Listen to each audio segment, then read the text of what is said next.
Happy holidays, everybody, and welcome to the SIP Shelter in Place series on the STIR podcast. I'm your host, Trish Muyco-Tobin, and joining me is my Binge Bestie, author, entertainment maven, and sitcom producer, Debbie Baldwin. Hello, Debbie.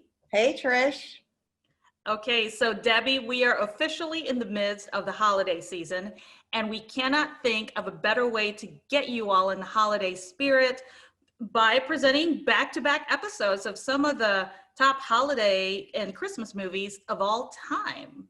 And since there are so many, Debbie has really done the hard job here of splitting the list in two parts.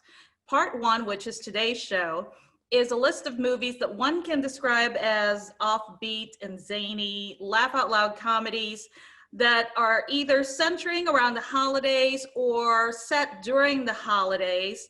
And I think, Debbie, just looking at this list of movies, one of the reasons I think, that they're perfect for this characterization of the offbeat, as you'll see, about half these movies are movies that don't automatically come to mind as Christmas movies, but, one can be convinced. Well, I've engaged in healthy debate over some of them. And I will say some of them straddle, like some of them could go on both lists, really. But, just to kind of, I just picked, committed to a list saying that it's heartwarming, sure, but also really, really funny. Or it's really, really funny, but the underlying message is more of a kind of a heartwarming movie. So that was my sort of criteria for putting them on one list or the other, but really Right. It's a big, long list of great holiday movies. Correct. I mean, by the end of this back-to-back episode, we will have you completely set up for your Christmas holiday binging, on the couch, warm, by the fireplace with the snow, everything all set up for you. All you need is this list of movies. So yeah. The first film on our list is a perfect example, I think. It is most definitely a holiday film now that I think about it, and we've done the deep dive research into it. The only reason it's not so in your face, I think, is because the film's bigger star or stars really stole the show. And I'm talking about 1984's Gremlins. Gremlins, yes, that is definitely a Christmas movie. It's set around Christmas time, and the premise of the film is a Christmas gift, which is yes. Hoyt Axton plays the father, and for a Christmas gift, he brings his son a very special present, which he finds at an old, Chinese herbalist shop. Very mysterious, ominous shop. Yes, and it's a little pet called a mogwai. And it comes with 3 very important rules. Do you remember the 3 rules, Deb? Never expose them to bright light. It'll kill them. Never get them wet. They will multiply. And never, ever feed them after midnight. Yes. And so, as you can imagine, if you haven't seen the film, what happens? All 3 of those things eventually do happen to this little fellow Gizmo, who is the cutest little animated creature. Okay, do you know who voiced Gizmo? No. Howie Mandel. Oh. Is the voice of Gizmo, who was the awesome. main mogwai. That surprised me as well, but he is the voice of Gizmo. So when the mogwai gets fed after midnight, it turns into a gremlin. And when the gremlin gets wet, they multiply, as you said, and pretty soon this very quaint, wholesome Norman Rockwell little town is overrun by these demon creatures. And that's basically the plot of the movie, but it is hilarious and, sort of this iconic 80s film. Phoebe Cates stars as the main character's girlfriend, Mrs. Kevin Kline, as she's known around here, around these parts. And yeah, it's just a great movie. And it is all, you picture the little gremlin with the Santa hat, as they're like destroying all the holiday decorations. So that's definitely goes on the list. And it's a fun movie if you have kids, in that age range. It's a really fun probably movie. haven't seen it. It's a very fun, family-friendly holiday film. And that's why I was surprised to see it described as comedy horror. But it's not that scary that little kids won't enjoy it. I think they'd actually be very fascinated by it. So no CGI was used, Debbie. It was all animatronics, little robots for the Gremlins, each one costing about $30,000 to $40,000. So what they did was at the end of filming every day, security checked the car trunks of cast and crew to make sure they're not stealing.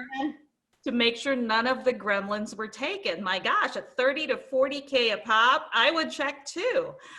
So this movie was written by Chris Columbus, and the reason I mentioned that is his name's gonna pop up repeatedly over and over again throughout this list. And I found this little nugget about him, and he reportedly was always attracted to the dark side of the happiest holiday of the year. And you will see that theme with this list that you came up with. And also I wanted to mention Steven Spielberg executive produced this movie.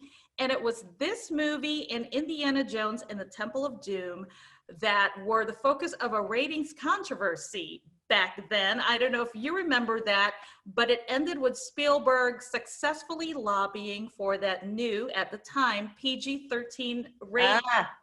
For movies that were too violent for PG, but not violent enough for an R rating. So that's really interesting. And when you were saying that it was a little scary, I was actually about to say it's about PG-13 scary. It's definitely not R scary. Perfect. So, right on the nose. There you go. And it's got that Spielberg stamp on it. I can't, it's indefinable, but it's, when you watch it and you say, oh, it's Spielberg was involved with the film, you can say, oh, it's got that. And I think that's what really made this movie a good movie, because I think just the premise itself, it kind of teeters on the edge of being a B movie if it wasn't done correctly. You know what I'm saying? Just the storyline. So Spielberg was involved. All right, so our next two films, Debbie, again, two films I normally wouldn't think of as Christmas movies, and yet here we are. The first one being 1987's Lethal Weapon. And definitely it's not a film that jumps into your head as a Christmas movie, but when you ponder it for a second, you kind of think, oh, well, it's set at Christmas time. The family of Danny Glover is, the house is decorated for the holidays and they're all getting ready for the big, Christmas day. Mel Gibson's character, Martin Riggs, is this lost soul who really needs some kind of emotional touchstone in his life. Then, of course, you have human trafficking and torture and car chases. The opening scene alone, which I completely forgot, was a prostitute doing drugs set to Jingle Bell Rock. So of course it's a Christmas movie. Right, of course, when you have a drug addicted prostitute falling off the roof of a building, it's with Christmas music in the background. So, but I do think that undercurrent that runs through Lethal Weapon of this Martin Riggs character who is suicidal, throughout the film. Yes.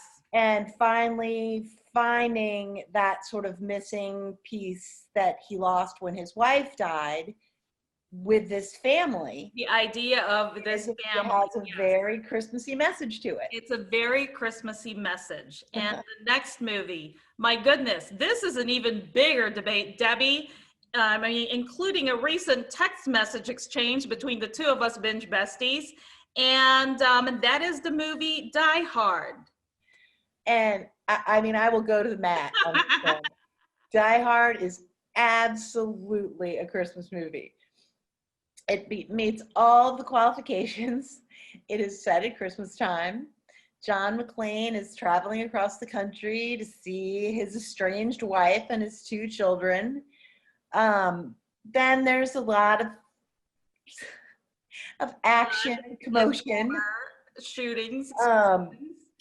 But, you know, ultimately the message of a Christmas movie, I think, is family and peace on earth and goodwill towards man. And I think we see that in this film over and over again with, you know, the police officer that John McClane befriends remotely from the building, with his family, with the limousine driver, and all of these sort of sub-characters who come together to help John McClane out of his quandary. So, you know, my son would say it's an action movie set at Christmas time, but you can say that about, you know, It's a Wonderful Life. It's a drama set at Christmas time. Sure. Got, I think, a very Christmassy message underlying a very fun, exciting, engaging action plot. So, all right. So that's my bid for Die Hard.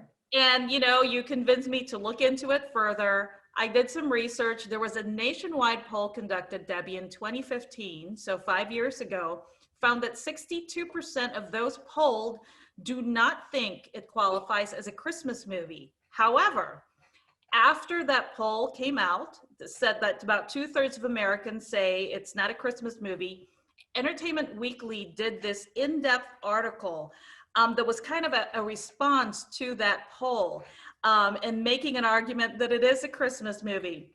And including, you know, that you mentioned the fact that the dad is trying to reunite with his estranged family just in time for Christmas. John McClane's wife is named Holly, which I completely forgot. Soundtrack, of course, great soundtrack, full of Christmas music. And of course, the exclamation point, it snows in the end. Yes. In LA nonetheless. But okay, based on those factors, all right, fine, I see it. His gun is strapped to his back in the big climactic moment with holiday tape. Yeah. That is true. That is true. All right. So for our next film, we are still in the decade of the 80s. This one is a modern retelling of the 1840s Dickens classic, A Christmas Carol, and that is Scrooged, starring Bill Murray. And I'm the first to admit that this film was met with mixed reviews when it came out. But I will tell you, it is way, way up on my list of Christmas movies. Bill Murray, who is late in life getting recognition for his acting abilities as opposed to his comedic abilities, is perfection in this film with that signature kind of, and this movie's a comedy, there's no question about it. It's a comedy retelling of A Christmas Carol. But his sort of cold, sarcastic wit is dead on in this film. Perfect for the character. Perfect for the character. He gets visited by his 3 ghosts. Now there's no debating that this is a Christmas movie. But I also love the fact that 2 of Bill Murray's brothers are in this film as well. His oldest brother, Brian Doyle Murray, who's in a ton of films just on his own, but also starring alongside his brother Bill. And then he has another brother, I think his name is John Murray, who plays his actual brother in the film. And it's just, I think that's neat. I don't know. It's very neat, yes.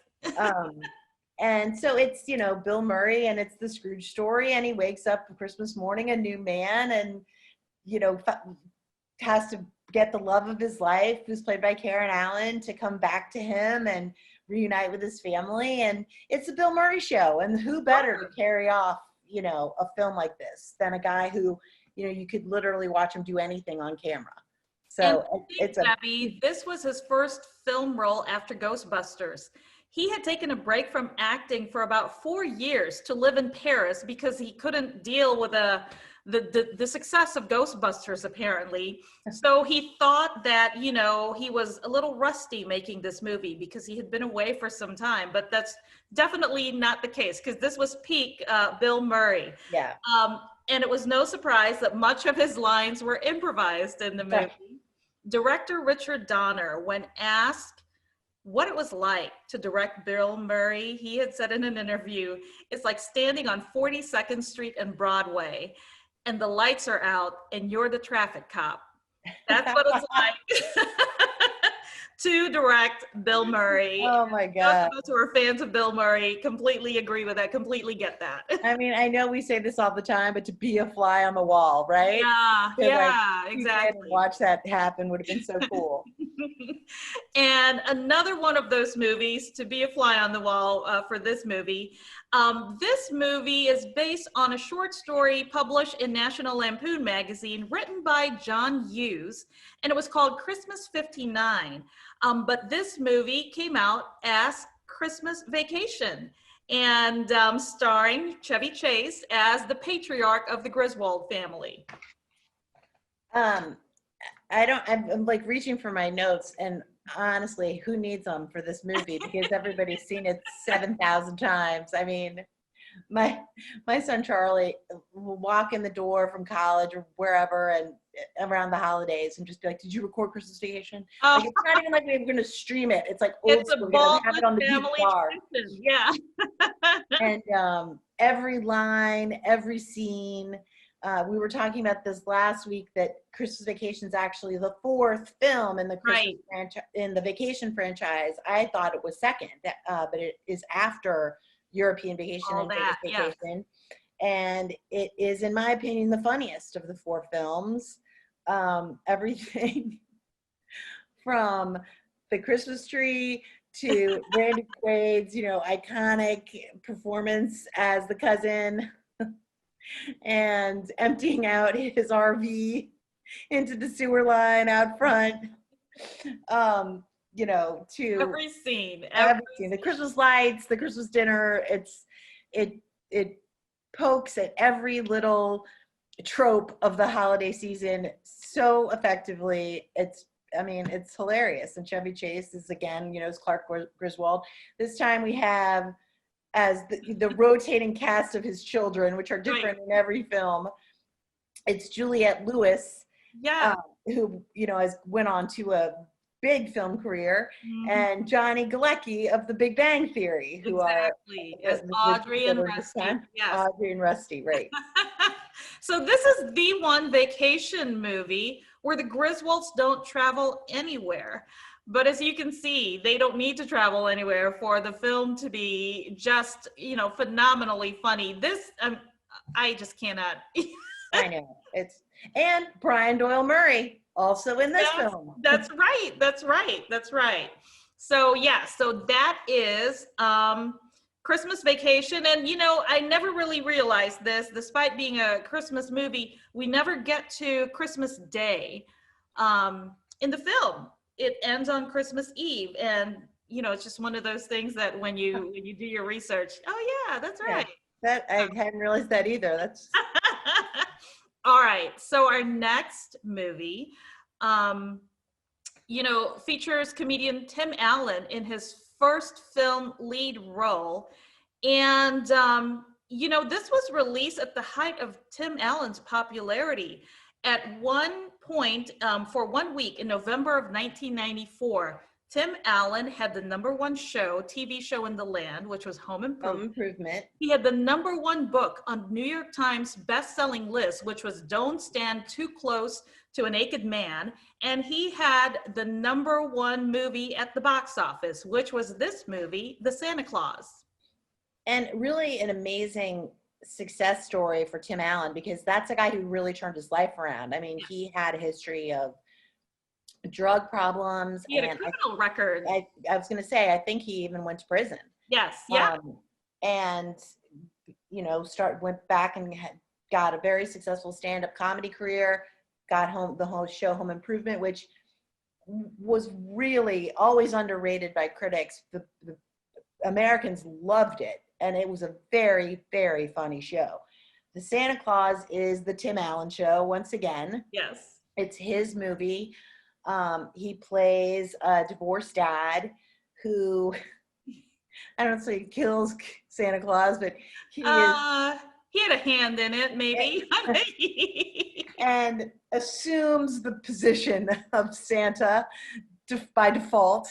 And, you know, it slowly starts going through this change as he is magically been turned into Santa Claus and has to fulfill the obligations of the job.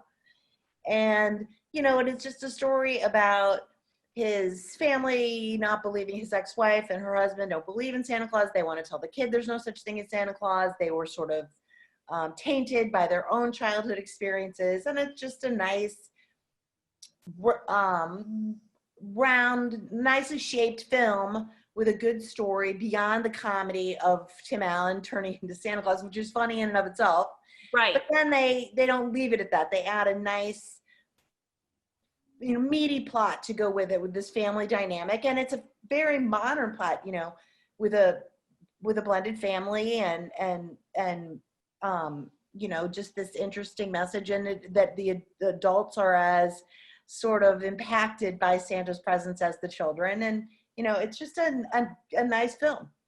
And this is, you know, one of those movies that we were talking about could really belong on this list and on list number 2. It kind of straddles that because it has pretty much everything that you would need in a Christmas movie. Yes, definitely.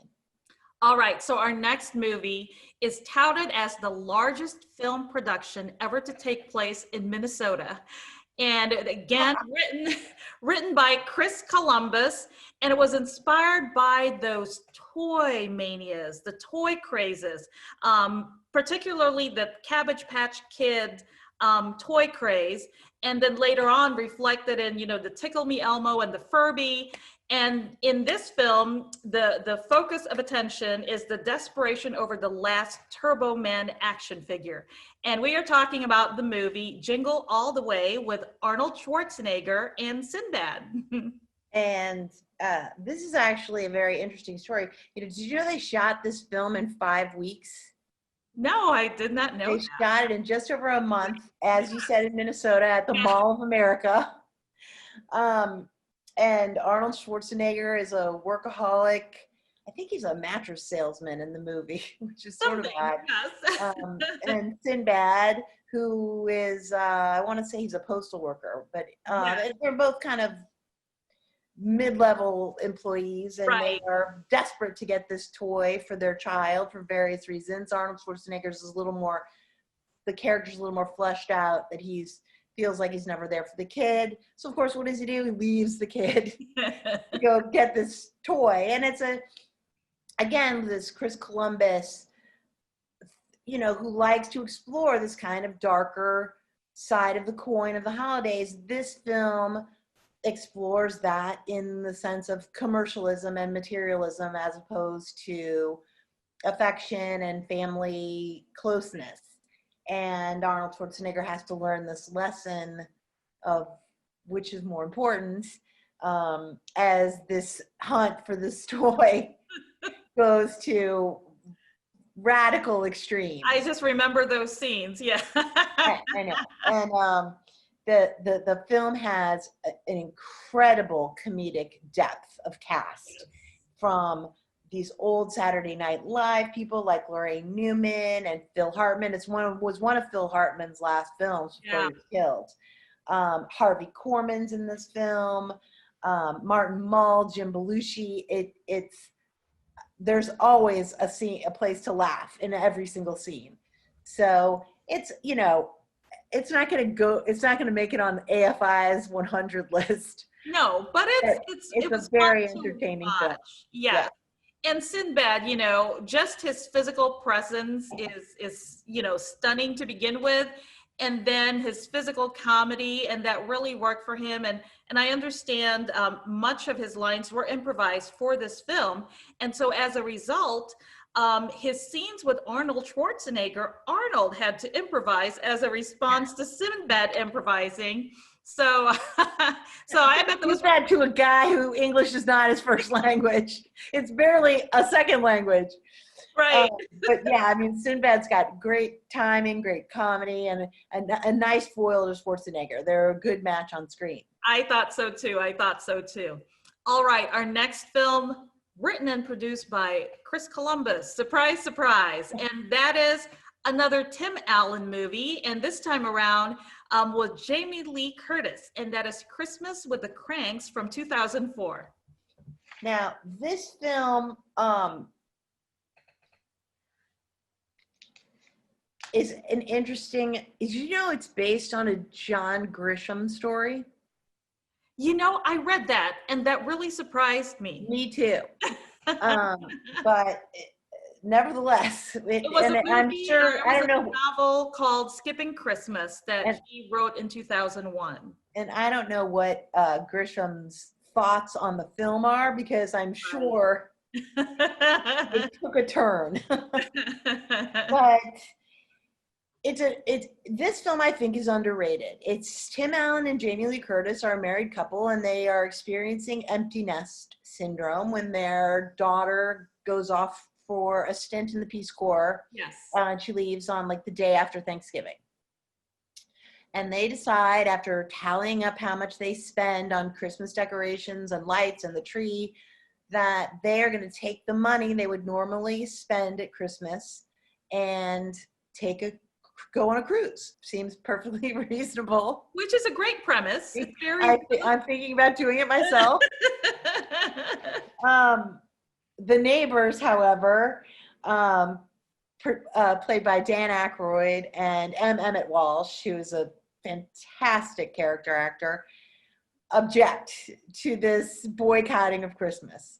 And it's this ongoing sort of battle of wills, with, again, a dark thread running through it, as Emmett Walsh's wife has her cancer that had been in remission comes back, and she's not going to survive. So there's this, poignant, I was going to say pungent, and I know that's not right. No.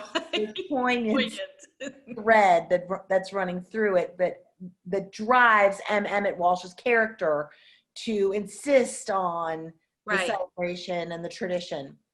And then when the daughter announces that she is, surprise, coming back for Christmas, I'm going to be there anyway. Alan and Jamie Lee Curtis have to scramble and, of course, restore the home to the holiday spirit that the daughter's used to. And it's just a nice movie. I think that it doesn't, the title does it no good, because a movie that's called Christmas with the Kranks, you're kind of expecting maybe like a downer, or or even a satire kind of B movie. I don't know. It doesn't. It might have been better to have stuck with the original John Grisham title, Skipping Christmas. It kind of tells you what it's about. Better. Yeah. And really would have served the movie well. And you're right about it being so underrated, though. It was a great movie. It was. I thought Jamie Lee Curtis and Tim Allen together were great. She was so kind of understated, with the whole thing being the mom, but it worked out really well, and the whole neighborhood coming together. Yeah, they are a nice compliment to each other on screen, and I mean they look like a husband and wife. They really do. Yes.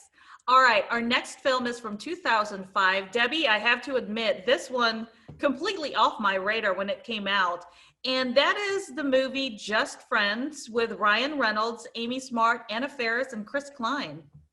I mean, 2005 and 2006 were big years for holiday movies. I was like, you said 2005, and I'm scanning through going, which one? Just Friends is, again, another really overlooked movie. Ryan Reynolds, I don't know what it is. I think, it's that sort of that running joke that his looks have hurt him. Well, you had my attention at Ryan Reynolds. It definitely went on my list immediately. Right. Like, he's too good looking to be funny. Yeah. Back to Just Friends, Ryan Reynolds plays a guy who was extremely overweight as a high schooler and bullied. And now he's rich and thin and a music promoter living in LA. And he is tasked with the job of accompanying their latest incarnation of Britney Spears, Right. a pop star played by Anna Faris, to Paris. And then when the plane has an emergency landing coming back, they end up at his Ryan Reynolds' hometown. And his high school crush, Amy, who's played by Amy Smart, still lives and works. And he is back with this insane pop star girl and has to come back to the town and kind of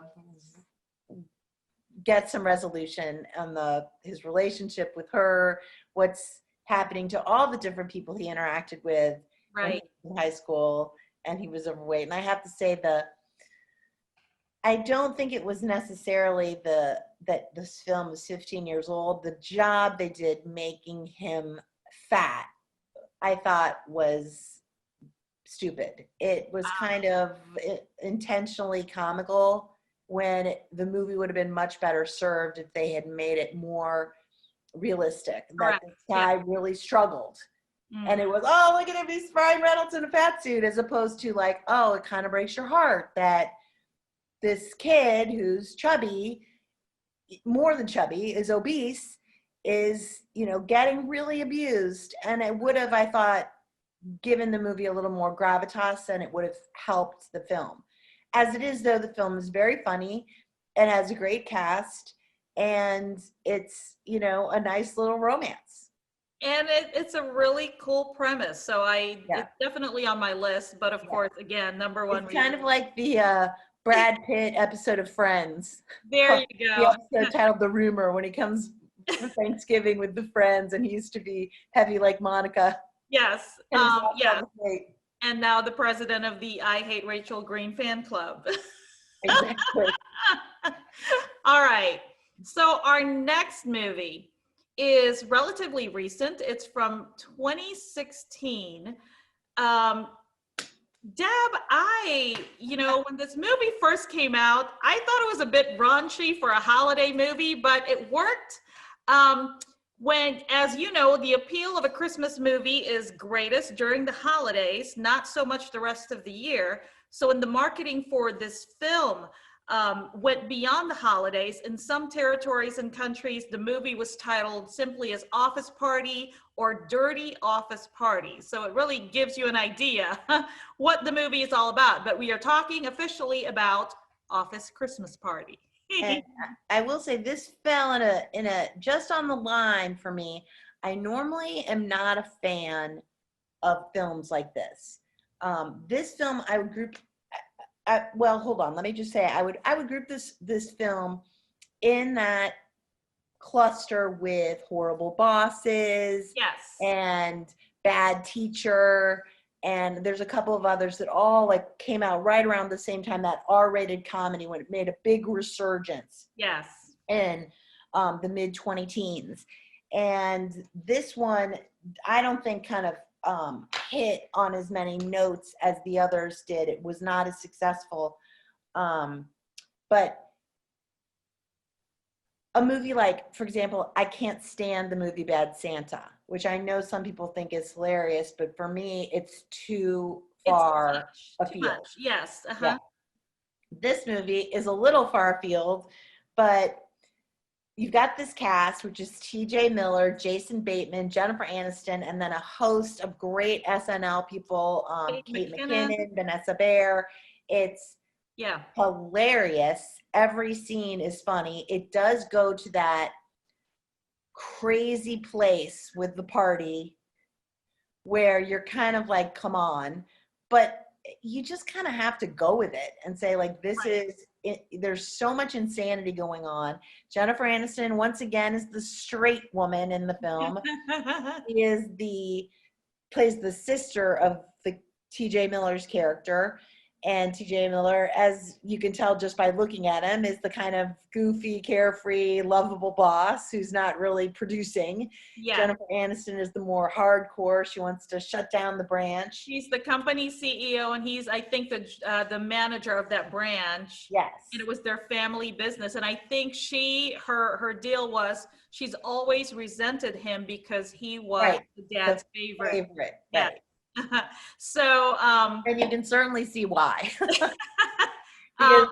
the character is someone you definitely want to hang out with. Sure. There are a couple of instances where the character of TJ Miller, Clay Van Stone, refers to the dad, and you can kind of see in his office, there's a picture of him with his dad, and I think there's a Polaroid that he shows with his dad, he and his dad.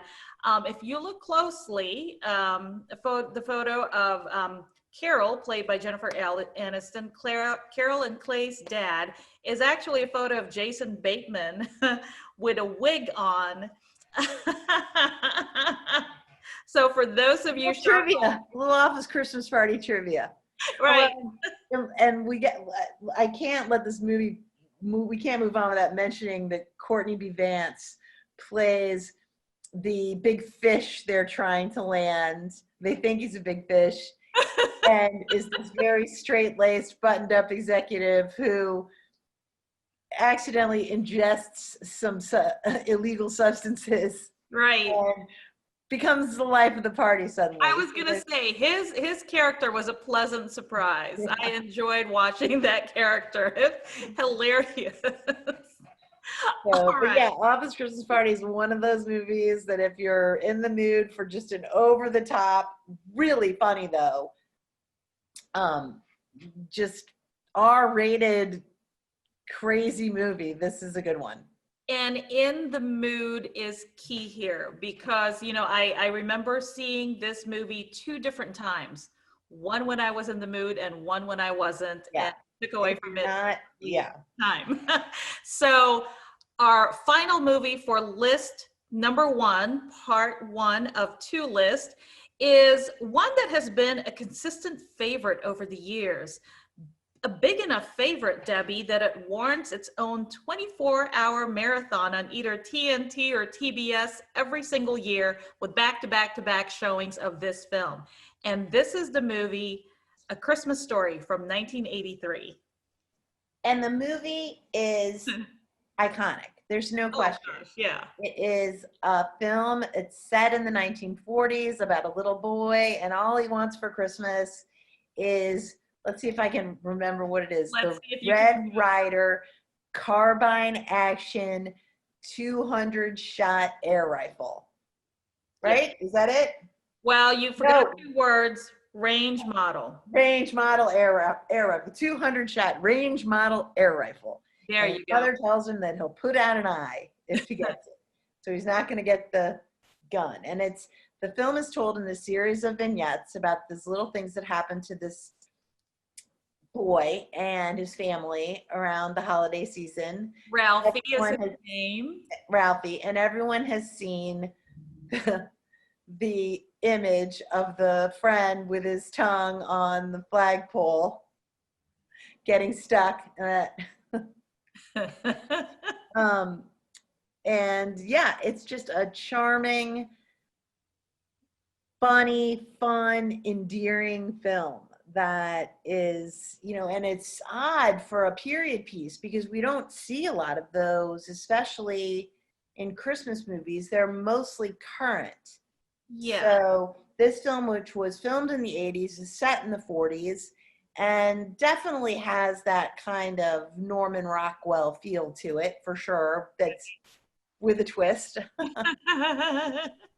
So the narrator, the adult narrator, is the adult Ralphie, and the person who narrates is actually Gene Shepard, who wrote the book the movie was based on. So Peter Billingsley, the little actor who played Ralphie, I just thought was pitch perfect for the role. I can imagine anyone else doing that role. So he's gone on to become a successful movie producer, Debbie. Did you know that? And he starred in a few films. Most notably, he was also in the movie Elf with Will Ferrell. He plays the elf Ming Ming, who was Santa's workshop early on in the movie. That's Peter Billingsley. That's Ralphie from A Christmas Story. That's great. Yeah. That's awesome. And so speaking of the movie Elf, we're going to go into a deeper dive for Elf when we return next week for part 2 of our holiday must-see movie list, when we focus on those bona fide holiday Christmas classics. But of course, we will not let you go without making our signature sweet treat. And just like our list, Debbie, we're going to do back-to-back desserts that are kind of in the same family. So we are going to tackle candy barks, like holiday barks, Christmas barks, what have you. And the first one we're going to make is one that really puts you in the mood for the holidays and winter weather. And that is the classic combination of peppermint and chocolate. We are making peppermint bark. And As I was getting ready, I was like, is it going to be cinnamon or is it going to be peppermint? You know, it's very simple to make, actually, just a handful of ingredients, but the effect is really magical. It really puts you in the mood. So we will have that recipe for you on gazellemagazine.com. And so again, you don't want to miss next week when Debbie and I return with our holiday movie edition, part 2. Thank you, Debbie, for coming up with list number 1, and we can't wait to see what's on list number 2 next week. Thanks, Trish. All right, see you soon. Okay.